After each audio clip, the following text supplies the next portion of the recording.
Perkenalkan, saya Edriko Arya Utama, kelas 10 MIPA 1, SMA Kotija, Surabaya. Di sini, Edriko akan mengapresiasikan karya salah satu seniman dari kota Surabaya, Jawa Timur, yaitu Hamid Naban. Sebelumnya, Edriko akan bercerita sedikit mengenai pelukis Hamid Naban yang lahir di kota Surabaya. Belajar melukis dari beberapa guru, diantaranya pelukis Jihan yang mencintai alam dan alam sebagai objek lukisannya. Pelukis Hamid Naban beraliran impresionisme, yaitu melukis cahaya yang terpantul di benda tersebut. Bisa dikatakan sebagai lukisan cahaya atau kesan.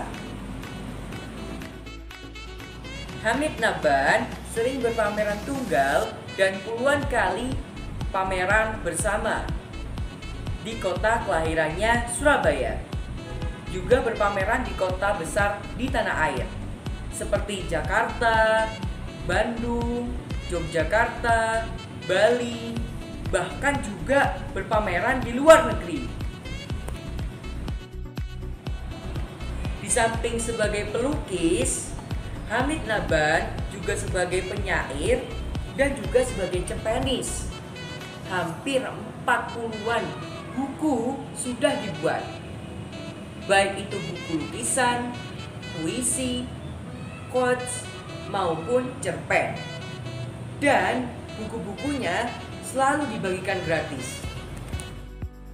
Hamid Naban orangnya baik, pemurah, dan penyayang. Dan satu lagi, tidak sombong.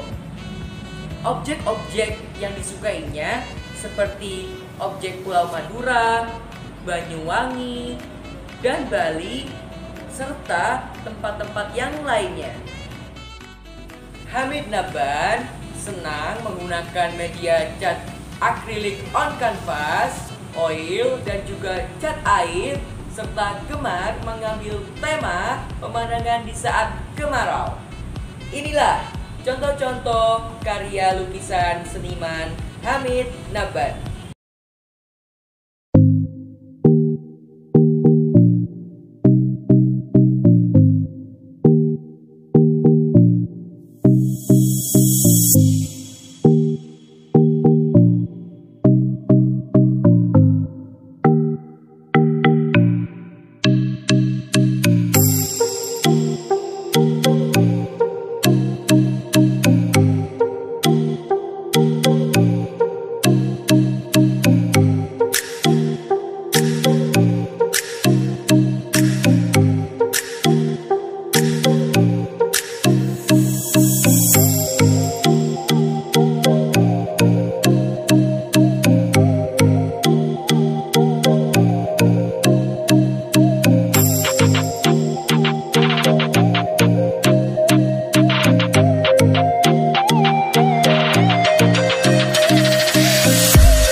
Yang paling Edriko sukai lukisan salah satu seniman Hamid Naban adalah lukisan petani di Tengger Bromo.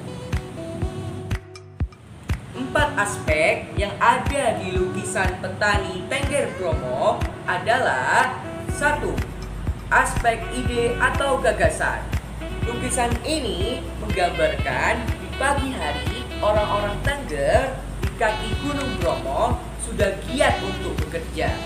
Mereka semangat dalam bekerja untuk memenuhi kebutuhan akan hidup.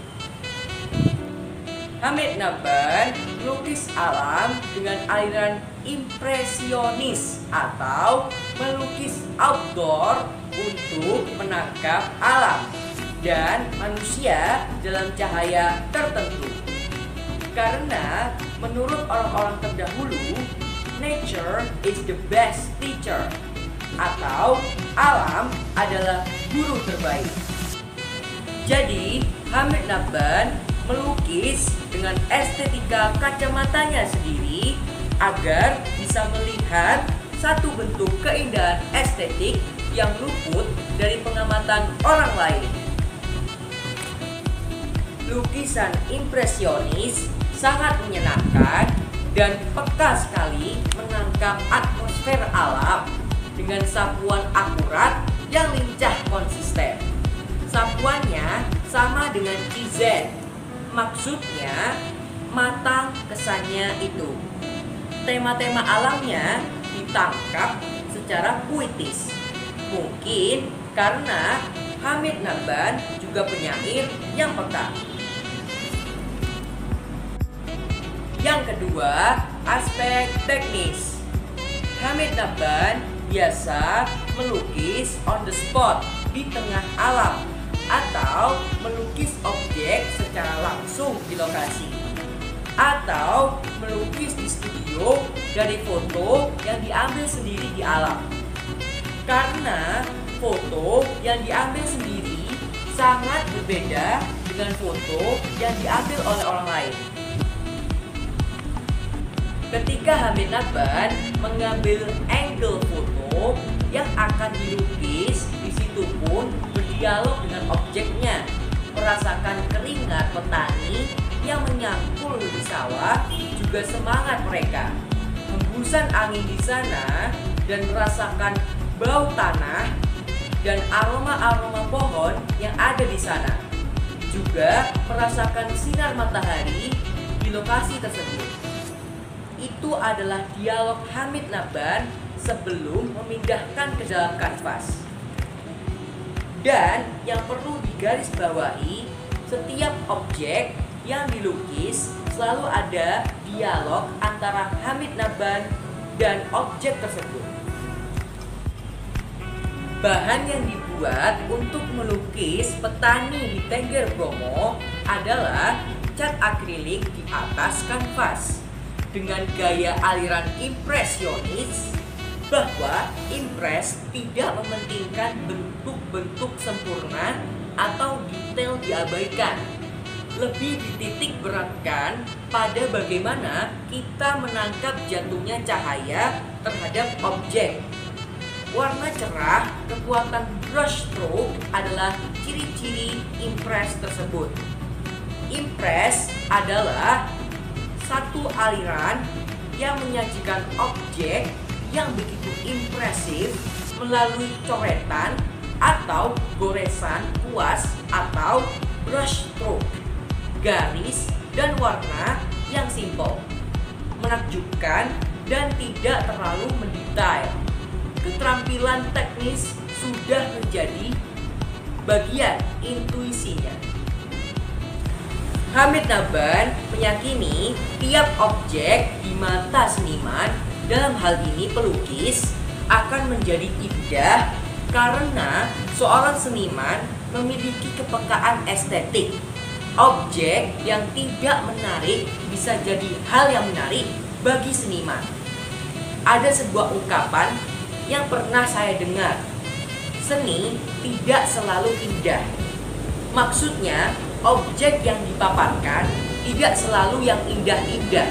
Justru, objek yang tidak menarik bagi mata umum akan menjadi menarik bagi mata seniman yang mempunyai kepekaan dan kapasitas estetik. Yang penting, lukisan itu tidak memiliki cacat estetik, karena seni mengedepankan estetika dan rasa. Selanjutnya, yang ketiga, aspek ukuran. Lukisan petani di Tengger Bromo dibuat bulan Maret tahun 2019. Ukurannya 70 kali 85 cm. Seorang seniman harus memiliki otoritas secara estetika terhadap objek yang akan dipresentasikan dalam karyanya. Yang lebih menarik dari kacamata estetika agar sebuah gambar akan lebih berbobot secara estetik. Yang keempat, aspek, gaya, atau corak. Seniman Hamid Nabban ini memiliki sikap intelektual dalam memaknai objeknya dan penguasaan teknis untuk mewujudkannya. Kepekaannya menemukan dan memaknai objek lukisannya sudah terlatih dalam pengalaman seni rupa barat, musik klasik barat, dan puisi sastra. Kecintaannya pada alam atau nature dipertajam oleh pendidikan tinggi pertanian di UPN Veteran Surabaya. Hamid Nabban mencintai alam sebagai bagian dari dirinya. Alam adalah kehidupan itu sendiri, mirip dengan filosofi masyarakat pertanian Indonesia di masa purba. Kecintaan pada alam tentu saja berujung pada melestarikan alam sebagai titipan Allah Subhanahu wa Ta'ala untuk umat manusia seperti nenek moyang kita dahulu dan sekarang juga di pedesaan, yaitu masyarakat petani dengan mempertahankan hidup mereka. Alam itu baik kalau alam dilindungi dan dilestarikan dan dihidupkan oleh manusia dengan kebudayaannya. Hamid Nabban memilih tempatnya sendiri dalam deretan pelukis pemandangan alam sejak zaman kolonial dahulu. Ratusan pelukis asing melukis keelokan alam dan budaya Indonesia terutama di pedesaan.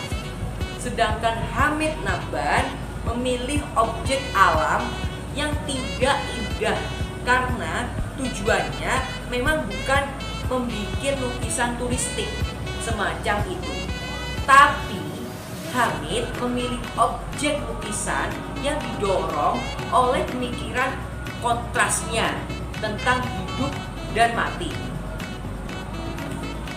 Pohon-pohonnya yang hijau royo-royo justru digambarkan dalam warna gelap yang suram seperti pengakuannya.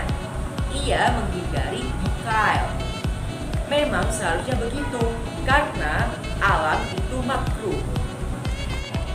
Pada dasarnya, pelukis Hamid Nabban ini membagi ruang kanvasnya dalam kontras-kontras.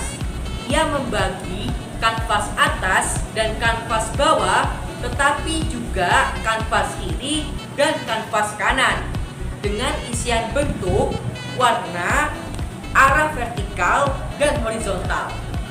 Kanvas terbagi dalam kontras warna langit yang putih datar di bagian atas, sedangkan pasangan kontrasnya adalah tanah di bawah berwarna coklat dan oker dipadukan dengan pohon-pohon yang berwarna hijau.